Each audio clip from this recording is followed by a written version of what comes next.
Oppo has gone a little basic with the packaging of the Oppo F5 that comes in a plain white box with only the brand's name on it. Open it up and you're greeted by the Oppo F5 itself. Our review unit came in gold. You also have the micro USB cable, wall charger, a pair of earphones, a bit of documentation, and a hard plastic case. In terms of design, the Oppo F5 follows along what we've seen from the company with a few notable changes.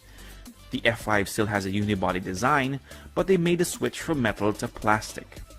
There is, however, a metal-like coating on the back of the phone that still makes it cold to the touch.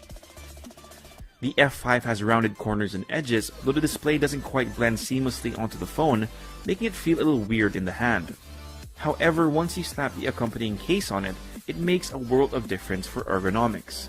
Plus, you have an added layer of protection for its polycarbonate plastic build. Let's talk about button and port layout.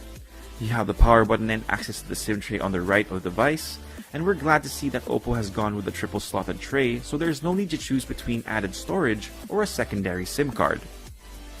On the left are the volume buttons, and on the bottom are the 3.5mm jack, micro USB port, and the speaker grill. Like most devices in the mid-range segment, the Oppo F5 adopts a display with an 18:9 aspect ratio that measures in at 6 inches at full HD plus resolution, giving us a pixel density of 402 pixels per inch.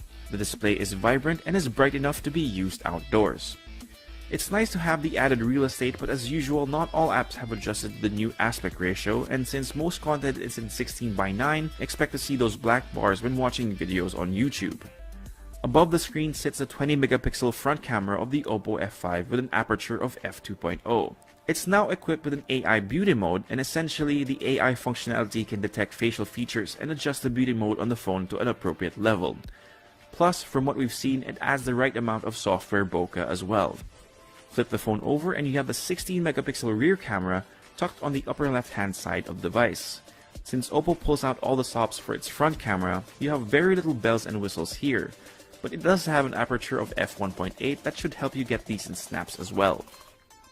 The fingerprint scanner for the Oppo F5 has also been migrated to the back of the phone because of the 6-inch full-screen display, but it's positioned nicely for people with big hands, though those with smaller hands may have to make do with facial recognition to unlock the device.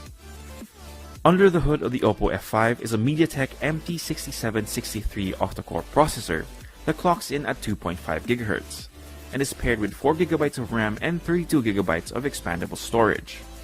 It's the first time I've personally gotten my hands on a device with this chipset from MediaTek, but initial navigation through the phone has been a breeze.